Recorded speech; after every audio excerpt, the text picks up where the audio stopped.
Hi guys, latest గా release అవుతున్న సినిమాలపై మీ review ఏమిటో సినిబి మూవీ రేటింగ్ యాప్ తో చెప్పేయండి. సినిమా అయిన మారుతి టాకీస్ సినిమా రివ్యూకు స్వాగతం. నేను మిస్టర్ బి. నా మాట సూటిగా ఉంటుంది, మ్యాటర్ క్లియర్ గా ఉంటుంది. వీడియో టాకీస్ రాజా. ఇప్పుడు రివ్యూలోకి వెళదాం. నిఖిల్ సిద్ధార్థ్ టాలీవుడ్ కు సంబంధించి యంగ్ హీరోల్లో మంచి ఊపు మీద హీరోగా నిఖిల్ గురించి చెప్పుకోవాలి. మంచి కథలను ఎంచుకుంటూ, ముఖ్యంగా కొత్తదనం ఉండే కథలను ఎంచుకుంటూ డీసెంట్ హిట్స్ ఇస్తూ నిఖిల్ సినిమా వస్తుంది అంటే మినిమం ఫ్రెష్నెస్ ఏదో ఉంటుంది అన్న ఫీలింగ్ కలిగించడంలో సక్సెస్ అయ్యాడు. ఆ ప్రాసెస్ లోనే తెలుగు ప్రేక్షకులకి ఒక కంప్లీట్ ఫ్రెష్ ఎక్స్పీరియన్స్ ఇస్తాను అంటూ శంకరాభరణం సినిమాతో ఈ వారం థియేటర్లకు వచ్చాడు. అలానే ప్రముఖ రచయిత కోన వెంకట్ అంతా తానే అయి ఈ సినిమాని రూపొందించిన సంగతి మనకు తెలిసిందే. ఆయన కూడా తెలుగు ప్రేక్షకులకి ఈ శంకరాభరణం సినిమా తాజా అనుభూతులు పంచుతుంది అని ప్రామిసులు చేశారు. అలా నిఖిల్, కోన కలిసి ఈ సినిమా మీద తెలుగు ఆడియన్స్ లో కలిగించిన పాజిటివ్ అభిప్రాయానికి ఎంతవరకు న్యాయం జరిగిందో మన సమీక్షలో చూద్దాం. సినిమా కథ విషయానికి వస్తే, మన దేశంలో ఉన్న బీహార్ రాష్ట్రం గురించి ప్రతి ఒక్కరికి ఎంతో కొంత నాలెడ్జ్ ఉండే ఉంటుంది. అక్కడ క్రైమ్ రేట్ ఎక్కువ, అందుకు కారణం పేదరికం,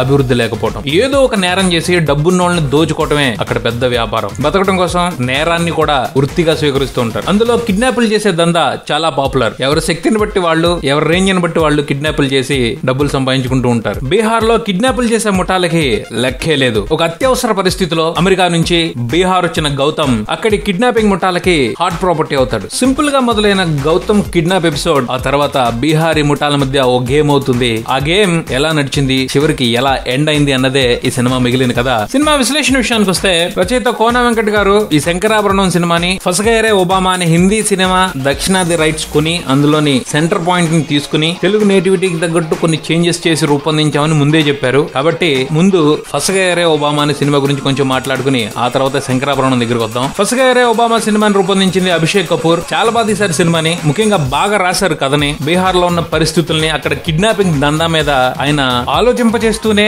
నవ్విస్తూ ఈ సినిమాతో ఓ సెటైర్ వేశారు. సినిమా మొత్తం సరదాగా ఉంటుంది, నవ్వుకుంటాం. అలానే బీహార్ లో పరిస్థితి ఇంత దారుణంగా ఉంటుందా అని ఆలోచిస్తాం. బీహార్ లో ఉన్న పరిస్థితుల గురించి లైట్ గా ఓ అవగాహనకు వస్తాం. ఇక శంకరాభరణం సినిమా విషయానికి వస్తే, కోన గారు ఆ సినిమాలో ఉన్న చాలా ముఖ్యమైన ఘట్టాలను తీసుకున్నారు. వాటిని చాలా వరకు తెలుగు ప్రేక్షకులకు అనుకూలంగా ఉండే విధంగా మార్చడానికి ప్రయత్నించారు. అలాగే బేసిక్ గా సినిమాని నడిపించే పాయింట్ ని కూడా అక్కడి నుంచే తీసుకున్నారు. కొన్ని మంచి మంచి సీన్స్ ని కూడా అందులోంచి తీసుకోవడం జరిగింది. కానీ ఆ సినిమాలో ఉన్న ఫీల్ ని మాత్రం ఈ సినిమాలో తీసుకురాలేకపోయారు. ఓ కొత్త నేపథ్యాన్ని తెలుగు ప్రేక్షకులకి పరిచయం చేస్తున్నారు అన్న ఫీల్ అయితే ఎక్కడా కలగలేదు. మనకి రాయలసీమ ఫ్యాక్షనిజం గురించి తెలుసు, పల్నాటి ముఠా కక్షల గురించి తెలుసు, ఆప్యాయతలు, కుటుంబ విలువలు, గోదావరి బ్రాండ్ వెటకారం, ఇలా తెలుగు వారికి సంబంధించిన బోల్డన్ని నేపథ్యాల గురించి కొంత అవగాహన ఉంది. కానీ బీహార్ లో ఉన్న పరిస్థితుల గురించి పెద్ద అవగాహన లేదు. అలాంటి సిచ్యువేషన్ లో బీహార్ లో ఉన్న పరిస్థితుల్ని ఎంతో కొంత వాస్తవానికి దగ్గరగా ప్రేక్షకుల కళ్ళకి కట్టాల్సిన బాధ్యత దర్శకుడి మీద, రచయిత మీద ఉంటుంది. కానీ ఈ సినిమాలో బీహార్ నేపథ్యాన్ని చూపించింది ఎలా ఉంది అంటే,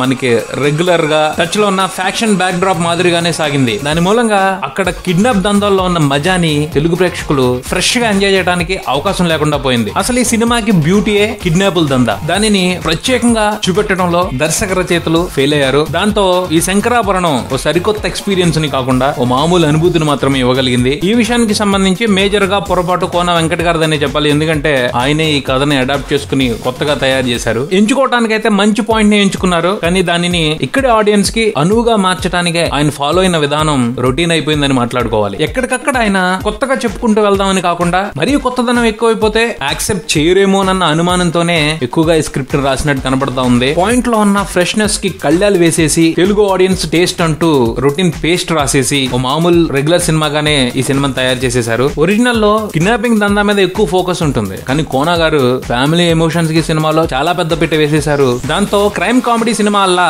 ఫ్యామిలీ సెంటిమెంట్ సినిమా అయిపోయింది. ఈ ఫ్యామిలీ సెంటిమెంట్ తోనే ఫస్ట్ హాఫ్ ని చాలా డ్రాగ్ చేశారు. కొంచెం బోర్ కూడా కొట్టించేశారు. మొదటి సగంలో కామెడీ కూడా పెద్దగా వర్కౌట్ కాలేదు. సప్తగిరి చాలా ప్రయాసపడ్డాడు కానీ ఫ్రెష్ గా అనిపించలేదు ఆయన చేసిన comedy. Second half somewhat better. కొంతలో కొంత సెకండ్ హాఫ్ ని 30 years పృథ్వీ బాగా క్యారీ చేశాడని మాట్లాడుకోవాలి. ఆయన రోల్ చాలా బాగుంది, బాగా నవ్వించారు కాసేపు. రెండో సగం మొత్తం కూడా కిడ్నాప్ డ్రామా అక్కడక్కడ ఇంట్రెస్టింగ్ గా అనిపిస్తుంది. ప్రీ క్లైమాక్స్ కాస్త ఆసక్తి కలిగించినప్పటికీ క్లైమాక్స్ లో రొటీన్ ట్విస్ట్ తోనే సినిమా కంప్లీట్ అవుతుంది. సాంకేతికంగా అన్ని విభాగాలు మంచి పనితనాన్ని కనబరిచాయి. ముఖ్యంగా సినిమాటోగ్రఫీ, ఆర్ట్ డిపార్ట్మెంట్ నీట్ గా పనిచేశాయి. ఎడిటింగ్ ఇంకొంచెం షార్ప్ గా ఉంటే బాగుండేది. 2.5 గంటలు కాస్త సహనాన్ని పరీక్షించడం అవుతుంది. ఓ 15-20 నిమిషాలు నిడివి తగ్గించే అవకాశాన్ని ఎడిటర్ గుర్తించినట్టయితే బాగుండేది. నటీనటుల అభినయం విషయానికి వస్తే, నిఖిల్ రెగ్యులర్ గానే కనిపించాడు. తన పాత్ర పరిధి మేర అవకాశాన్ని బట్టి బాగానే నటించాడు. ఎన్ఆర్ఐ యంగ్ గై గా మెప్పించడానికి బాగానే కృషి చేశాడు. అతని వరకు అయితే మంచి మార్కులే వేసేయొచ్చు. నందితాకి మామూలు రోల్ పడింది. తన యాక్టింగ్ టాలెంట్ టాలెంట్ ని స్కిల్ ని చూపించే అవకాశం అయితే కుదరలేదు. సో రోల్ బానే చేసింది. సప్తగిరి